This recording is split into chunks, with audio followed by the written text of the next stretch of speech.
हे viewers, good morning. कैसे हैं आप? I hope you are doing very good. Welcome back to my channel educating hand. This is Manu Sharma. हमारा टॉपिक चल रहा है नाउन्स का 6 स्टैंडर्ड के लिए। बहुत सारी प्रैक्टिस यहाँ पे चल रही है, किसी भी वीडियो को मिस मत कीजिएगा।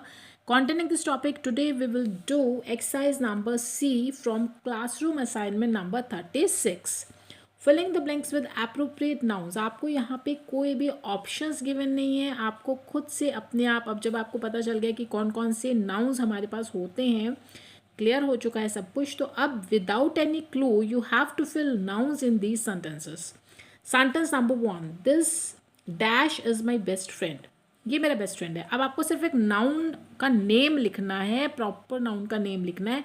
कोई भी बेस्ट फ्रेंड आपका, उसका आप यहाँ पे नेम लिख दीजिए, निखिल, रिया, सीमा, रोहित, कुछ भी, वट। तो आप यहाँ पे नेहा, निखिल कुछ भी लिख सकते हैं।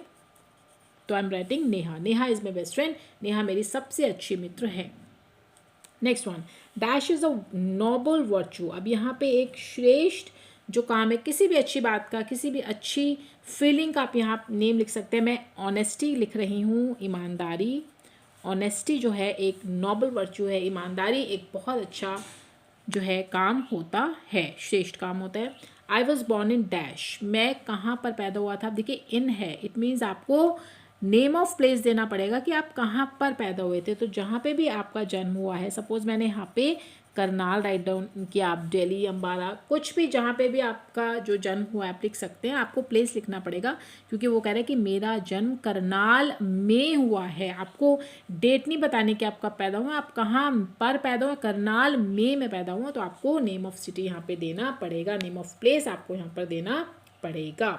Next one, dash is a staple food of north Indians. अब नॉर्थ इंडियंस का आपको स्टेपल फूड बताना है, तो दैट इज़ राइस। मैं यहाँ पे राइस लिख रही हूँ कि चावल जो है वो सब बहुत ज़्यादा नॉर्थ इंडिया में खाया जाता है। Fifth one, the dash is a faithful animal.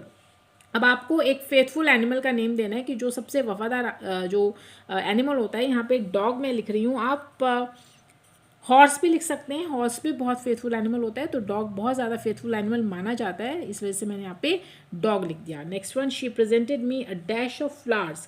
अब देखिए उसने मुझे क्या प्रेजेंट किया, डैश ऑफ फ्लावर्स, फूलों का क्या होता है, गुलदस्ता, ठीक है, उसको आप बुके बोलते हैं इंग्लिश में, बुके, बुके फ्लावर्स ही होता है, तो आपको यही लिखना पड़ेगा, आप और कुछ नहीं लिख सकते। बुके फ्लावर्स जो है ये एक कलेक्टिव नाउन का एग्जाम्पल है, क्योंकि बहुत सारे फूलों को पकड़ के जब आप इकट्ठा करते हैं तब वो बुके बनता है, गुच्छा बन जाता है। तो आपको इसी तरीके से लिखेंगे बुके फ्लावर्स, यहाँ पे आप कोई और नाउन यूज़ नहीं कर सकते। Next one, dash is a Holi book. अब देखिए आपको किसी होली बुक का नेम लिखना है, बहुत सारे, रामायणा है, भगवद गीता है, और कुरान हो गया आपका, जो गुरु ग्रंथ साहब जो आपके होते हैं सरदारों के, वो हो गए सिक्स के आपके। तो बहुत सारी होली बुक्स होती हैं, तो आप किसी का भी नाम यहाँ पर लिख सकते हैं। मैं रामायण लिख रही हूँ, रामायण, भगवद गीता, शिव पुराण, आप कुछ भी यहाँ पे राइट डाउन कर सकते हैं, बट वो एक होली बुक होनी चाहिए। Next one, India won dash in 1947। अब इंडिया ने 1947 में क्या जीता था, अपनी आज़ादी को, इंडिपेंडेंस को।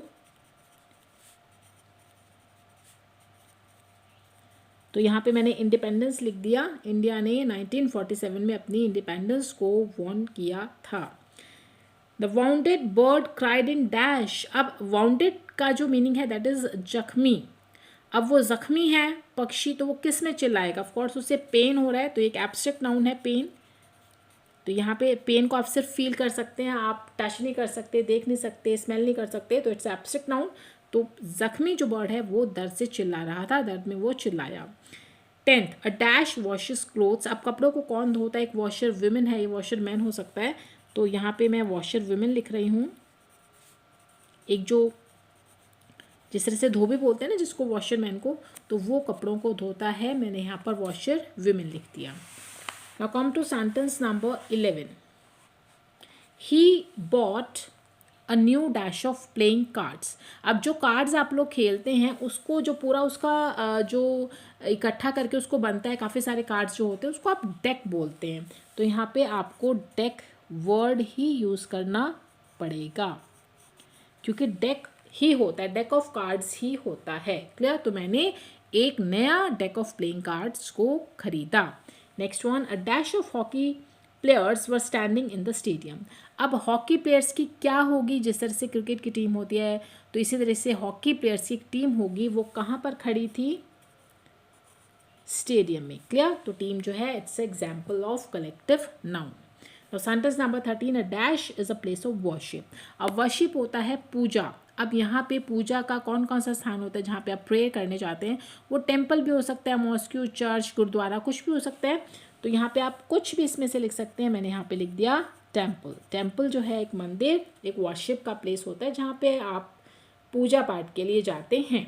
Next one, we are proud to be. हमें किस चीज़ पर गर्व है, अपने इंडियन होने पर। तो यहाँ पे मैंने लिख दिया Indians. Next one, never dash always speak the dash. ये भी आपको क्लियर हो रहा होगा देखते, कभी भी आपको बोलते हैं ना नेवर टेल अ लाई, कभी भी आप झूठ ना बोलें, हमेशा आपको सच बोलना चाहिए और सच का ही साथ देना चाहिए। तो यहाँ पे मैंने लिख दिया नेवर लाई, झूठ मत बोलें, and always speak the truth, और हमेशा आप सच ही बोलें।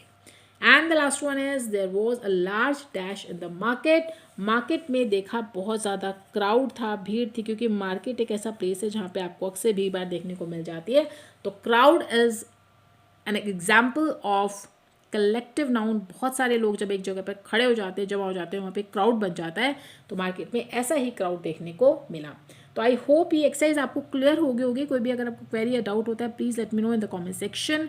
और बहुत सारी ऐसी प्रैक्टिस करने के लिए मेरे साथ बने रहिए, देखते रहिए मेरी सारी वीडियोस, लाइक एंड शेयर ज़रूर करें और सब्सक्राइब करना बिल्कुल ना भूलें, ताकि आपको मेरी जो नोटिफिकेशंस हैं वीडियोज़ की वो मिलती रहें। Will meet in a next video, till then good bye.